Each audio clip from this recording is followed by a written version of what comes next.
Hello, everyone. Happy Monday. I hope everyone's having a good Monday. It's not the best day of the week, but we're going at it. So today we're having a special type of interview, a presentation with Jonathan Bernos, who you've seen on the podcast before. He's also known as the Catholic Revert on YouTube. Are you on the other podcasting platforms yet? Spotify, Apple Music? I'm on Spotify. I'm on Apple Music. It may show up in other places, but I think those are the two main areas I focus on. So, yeah. Yeah, it's a pleasure to have you back on, Jonathan. Yeah, thanks, Michael.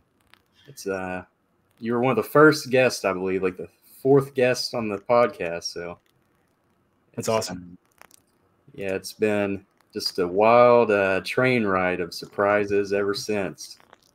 Getting to talk to like Mike Aquilina and whatnot, but I think I have a most fond appreciation just for like these little known people, or just kind of the people I knew beforehand, like these friends of the Medium publication. You're actually like I don't know what the title is, the president of the Medium publication nowadays. I'll take it. I need to update my LinkedIn too. Yeah, I definitely appreciate it. Yeah, so you have a really special story to share with us today. You actually traveled to see the Incorrupt body of Sister Wilhelmina. So I'm sure you've seen like all the skepticism and whatnot. I haven't investigated too much of it. So have you heard like skepticism in your own life, just like your own circle of friends? Yeah, definitely. Coming from I think on the previous podcast when I was on, I talked about kind of my story as a revert is that I'm coming from a Protestant background. And so I spent more time being a Protestant than I have been Catholic. And so a lot of my friends, family, influences from years ago are there. And I knew that I wanted to see. I guess I feel fortunate to have the opportunity to see Sister Wilhelmina, being that she was so close. I live in the Kansas City area, and the nuns are in Gower, Missouri, which is about an hour and a half northeast of Kansas City. So once I heard about it, it kind of broke in the local news. The interest of being Catholic, it was just calling to me. I needed to go see her, and but definitely, yeah, a lot of skepticism from the Protestant side. And I knew going to see her, I felt called to tell this story. I wanted to tell other people what I saw, what I felt, but I knew I would run up against, and I already have. I mean, since I posted it on YouTube, I had a short there, and I posted it in a few other places in Medium. I've already gotten some kind of, I guess I call it backlash or skepticism. And questions about it, but I kind of expected it. So yeah, going back kind of to the first podcast we did, how was being received fully into the church? That was amazing. Easter, yeah. So yeah, absolutely amazing. My youngest son, he is in third grade. He was baptized and he received communion. So getting to see him receive the Eucharist was the highlight. I mean, that was more important than anything to see that kind of that part of the journey complete. But then also being able to go up and be with him and go through confirmation was amazing too. So I chose Irenaeus as my patron saint, and that was special too, just to hear that name used with mine. And to receive the oil on my forehead, it was all amazing. So yeah, it was really cool. I'm super happy. Yeah. So this is like your first pilgrimage after fully becoming Catholic. So yeah, we'll start at the road trip. So it was an hour-long drive to get to, you said Kansas City? So I'm just south of Kansas City, and the monastery is in Gower, Missouri, which is about an hour north of Kansas City. Mm-hmm. So, yeah, it was Memorial Day weekend. It'd been about a week since the story broke locally. The local news had started to talk about it, which is how I heard about it. And then some local podcasters and some Kansas City Catholic Friends Network. I saw they were starting to make the pilgrimage, so I definitely had it on the list and knew that I was going to do it. So it so happened that the trip happened. It occurred on Memorial Day weekend, which was As the news stories picked up, I mean, I think even nationally the news had picked it up. And then so by the time Memorial Day weekend had rolled around, which was a few weeks after they exhumed her, now you had pilgrims from all over the country that were coming in. So when I got there on Sunday, I went to Mass in the morning and then planned on right after Mass, I'd left and made the drive. And by the time I got there, that must have been kind of the same plan that many others had, because there was a long line of cars waiting to get into to park and to get in line to see her. So it was something else. I think I put in the article I wrote, it felt like a music festival. It really did. Just the crowd, and there was a lot of excitement, but just the lines and the crowds and all of the stations and all of the volunteers that were out helping kind of had that feel to it. And the parking lot was full, and there were hundreds and hundreds of cars. So it was pretty amazing. Yeah. And so what was the atmosphere like exactly? Were people talking? Were there like group prayer of the rosary going on? Or there was a lot of excitement, and I think it was interesting because we could see people while you were waiting in line to see her. There were people coming out that had seen her, and they were just excited and talking about their experience, which just built it up even more. And while I was in line, I kind of talked to a few other kind of local pilgrims, and talked about different parishes we were from. And there was a priest in line ahead of us, and one of the ladies I was standing in line with asked him to pray over us, so he came over and prayed. There were rosaries being said. There were lots of prayers being said, but just overall, really excitement.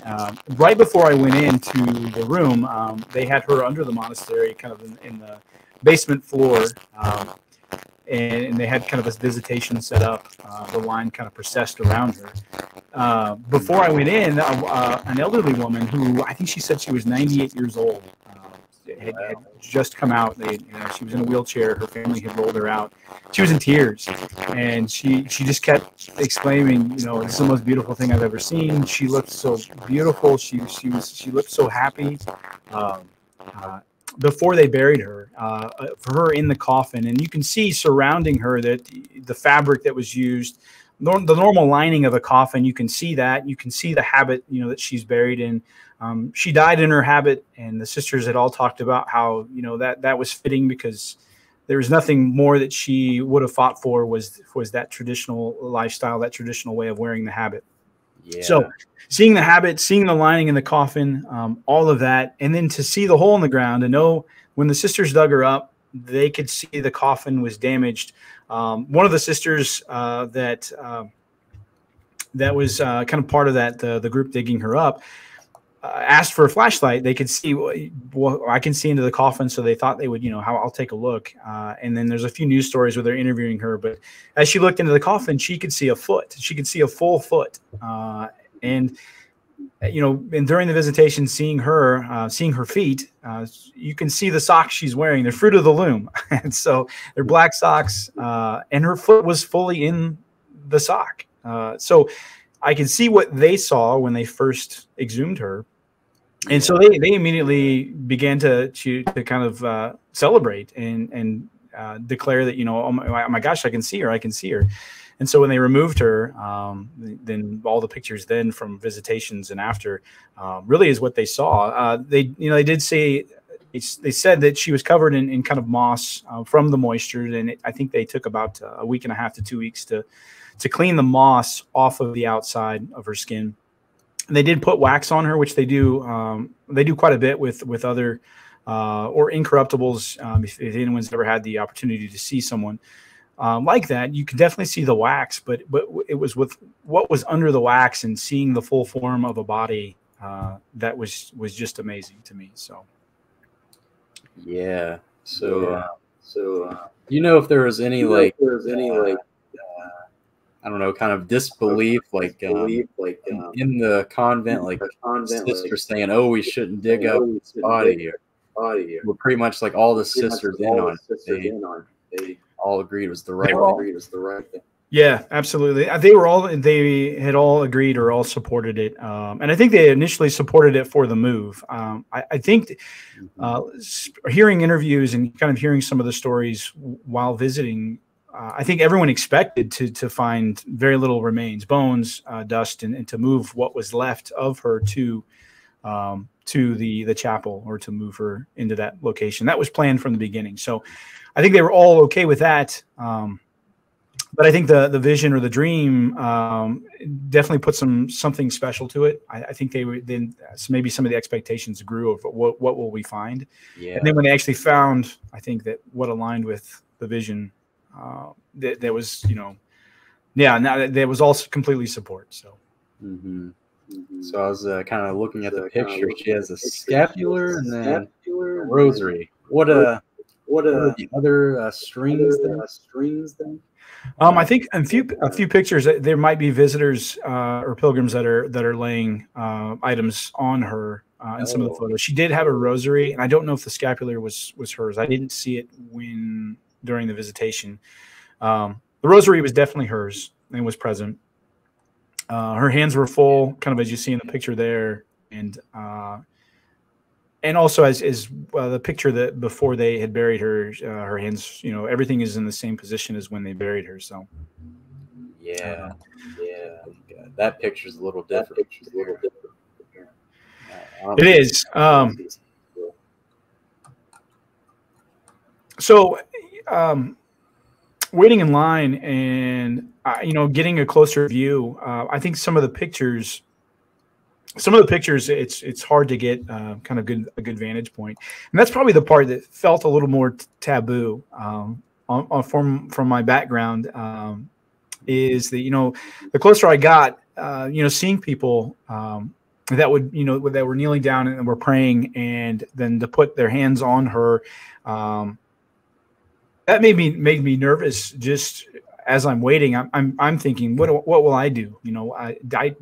Will I touch her? I wanted to, but I was battling with myself again. And then the skeptic in me, or just that part of me that is telling myself, what am I seeing here? I'm battling that the entire time in the line. So, as I'm watching this, and then I take video or I take pictures, and that felt weird too.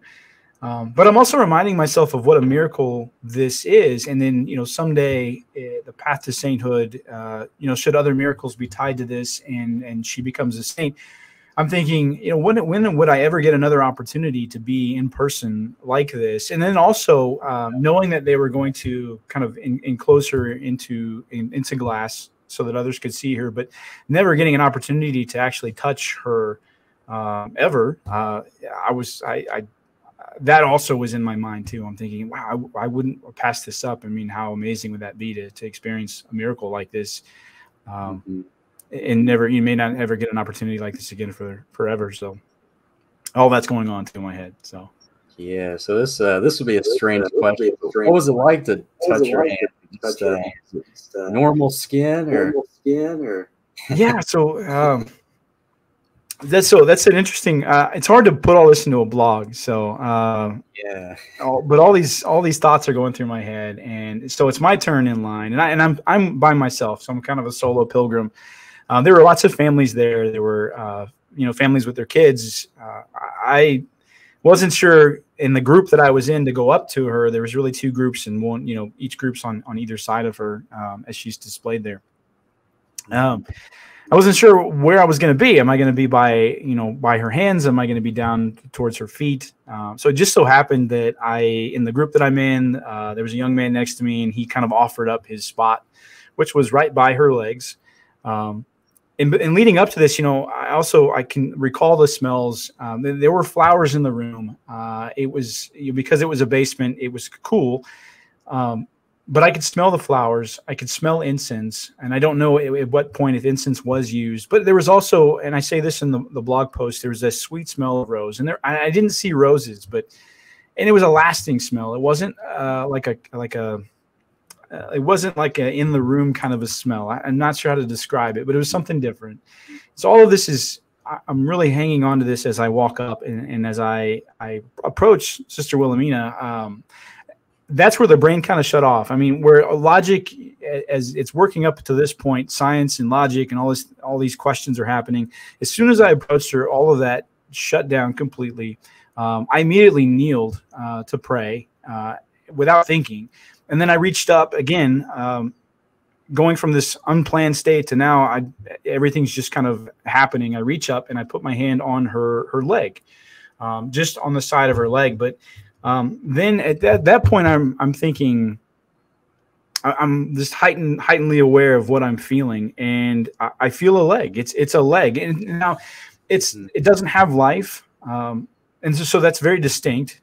It's not like feeling, if I put my hand on my leg, there's warmth. So there was none of that, but it was still a leg. And so then I'm in prayer, and not really having. There's not a lot of time to kind of evaluate, because now I'm completely focused on praying.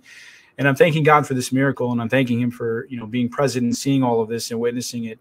And then I stand after I'm done praying. I take my hand off of her. But as my hand's on her, I do, and I'm recalling this later, my hand's on her habit, and I'm touching her habit, and it feels no different than the material, the fabric of, a cotton habit or a blanket that I would feel today. Mm-hmm. It's clean. There's nothing on it, and it feels like it was just worn yesterday. So I'm really aware of that. And as I move kind of up towards her head, I can see her now closely. I'm looking down at her, and I'm noticing the details of her face. And she has eyebrows, and not to make it morbid, but then again, my brain's kicking back into science mode, because I'm not praying, but I'm still observing. But I can see her eyebrows. I can see their shape behind her eyes, just her eyelids. So her eyes are there. She has shape in her face. I look down at her hands, and I have my rosary, and I just felt kind of pulled to touch my rosary to her hand. So I reach down and I put my rosary to her hand. But I also touch her hand, which there's a wax layer on top, so you're kind of touching the wax. But I noticed that I'm touching someone who would be, in their 90s. I'm touching that hand, and there's skin there, and there's pigment, and you can see the detail in her skin, and it's just mind-blowing in that moment. But that's not even the full mind melt that I had after I left the room, and I went upstairs, and I went and prayed in the chapel, just to take it all in. And then that's when it's all hitting me. It's like, wait a minute. It's been 4 years, and every story that I've read and every blog post that I've read, scientific articles about decay, this is just not, it shouldn't be possible. And even mummified bodies, just reading about them, never seeing anything like that. It was closer to she had just died, and that was a visitation or a wake. And that was the type of experience, but it's 4 years later. And that, but the thing that pushed me over the top, the biggest thing of all of it, even more than her body and the shape and the fullness, and as though she had just died yesterday, was the habit. The habit itself was that still, now thinking back on it, is the biggest piece of all of it that just blows my mind. Even after seeing reports, they had forensic scientists that have already been in. They had, some of the local authorities had looked at it and looked at her, and kind of already declared it. This was pretty amazing. This is a miracle status for them. These are outsiders, but the habit itself, knowing that the coffin, when they exhumed her, the fabric lining of the coffin was gone. It had deteriorated. There was nothing left. What you would expect after 4 years of decay. The coffin had decayed. The wood had broken down, but her body had not, and her habit hadn't. Her habit was clean. I mean, I'm sure they had to clean the moss off of it, but what was laying there in front of me, what my hand was on, was a clean habit with no breakdown, nothing to even indicate that it was almost as if they had replaced it and put a new habit on her for the display, and that didn't happen. And that, to me, was even just a greater sign of a miracle, that her habit wasn't touched. It was amazing. So I definitely think there's some symbolism there. Sister Wilhelmina grew up during that generation. A lot of nuns were habit. But then you see Sister Wilhelmina in the habit, yes, in the incorruptible body. So in a way, she's still inspiring other women, perhaps, to pursue vocations, making people aware of the religious life vocation. Absolutely. Yeah. And that was something she was the same. Yes, that was something she was distraught over at one point, and why she had really fought for it. So I agree, absolutely. Sisters had thought that as well too. That being part of that Incorrupt, the habit being something she was so passionate about. Also, being Incorrupt was. I saw that too. The symbolism in that was pretty amazing. So. Yeah. So, what was the mood like amongst the sisters, her fellow sisters? Were they real and joyous? They were, I think, at this point, with the crowds growing, I think they kind of stayed in the background. I think they tried to maintain just the normal life, the day to day, and I think they stayed out of it. And it must have. I think at a certain point, it's probably was. It may have been a burden, or not a burden, but I think they saw the miracle in it, and I think they were overjoyed with seeing how it brought this miracle to others, and how it was really stirring up the faith in so many. But at the same time, I think living their life kind of withdrawn from everything, and all of a sudden having it at your doorstep, I think was overwhelming for them. In a good way, but I do think they were I think they were really trying to maintain their lifestyle, and but also they were being accommodating, and I think they were being loving and serving others. The pilgrims that were there, I know they gave interviews, and I think that was probably a lot too to kind of step into. Now you have news, you have media, you have TV stations, and they all want you. They want you to talk. So. But they were there, they were present, but I do think they were kind of in the background and still serving and really focused on their relationship with God versus, all of the world that was now pouring in. So do you know if the world's still flocking to see this body? It is. I don't know if the lines are. I don't know if it's big. I think they've now kind of moved her and encased her in glass, so you can see her, but I don't think you can touch her anymore. So I think the crowd's kind of started to level out. I think they do have a lot of visitors, but I think it hasn't been quite the large number as the Memorial Day weekend. And being that a lot of people were on vacation and were able to travel, so I think they had a really big influx. And I think it's kind of stabilized, which is probably good for all the sisters as well. So yeah, definitely. But you mentioned all these other denominations coming, Protestants coming to this as well.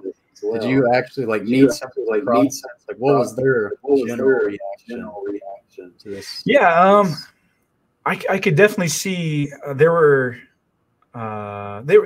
probably a lot of volunteers that were not Catholic, but were there to kind of support the community, and everything was positive. I mean, I don't, if there was any skepticism present, you definitely didn't feel that or didn't hear it while all of this was happening. I don't know afterwards. Everyone seemed really supportive of it. I think even if the Protestants or people there that maybe didn't have as big of an impact for them, certainly were reverent and were also in amazement of all of the what it meant to Catholics that were visiting. I think they could see. I think it was a moving experience. And if you're outside of that, if it didn't have a personal experience for them, they definitely had an experience of seeing others and kind of the impact to everyone else. So it was all positive. Everyone was loving and friendly, and that was kind of cool to see too. Yeah. So I guess lastly, you don't have anything else to share? What was your own personal impact? How is this going to affect your own life? I'm sure you'll remember this forever. Is this giving you encouragement to become a saint? Yeah, I mean, that's one of the things I've loved about learning about saints is all of their lives are so. For me, it's seeing the joy in all of their lives, and for many saints, it's a life of suffering, and I've always struggled with that in my background. Before becoming Catholic, with how does it fit? How does suffering fit in with joy and finding just fulfillment and in a relationship with God? So, yeah, it it is. I've kind of had that question myself. I know that it's had a big impact. In prayer moving forward, I've had many conversations where I'm just like, Jesus, what do you want me to do with this? Because it's like, this is big, and I don't want to lose that. I want to keep how big that is. I always remind myself. But I'm also like, what do I do now? What does this lead to? And I believe it will lead to good things, but I do think it's a personal example of so many other saints, and just learning about their lives and modeling that life in a relationship with Christ that we all should strive for. So yeah, all of that. I don't know if that didn't really answer the question, but that's kind of where my head's at right now. Definitely. Very touched by it, but still searching. Definitely. Thank you for coming on again. You bet, Michael. Thanks for having me. Appreciate it. This was awesome. Everyone have a good week now that Monday's nearly over.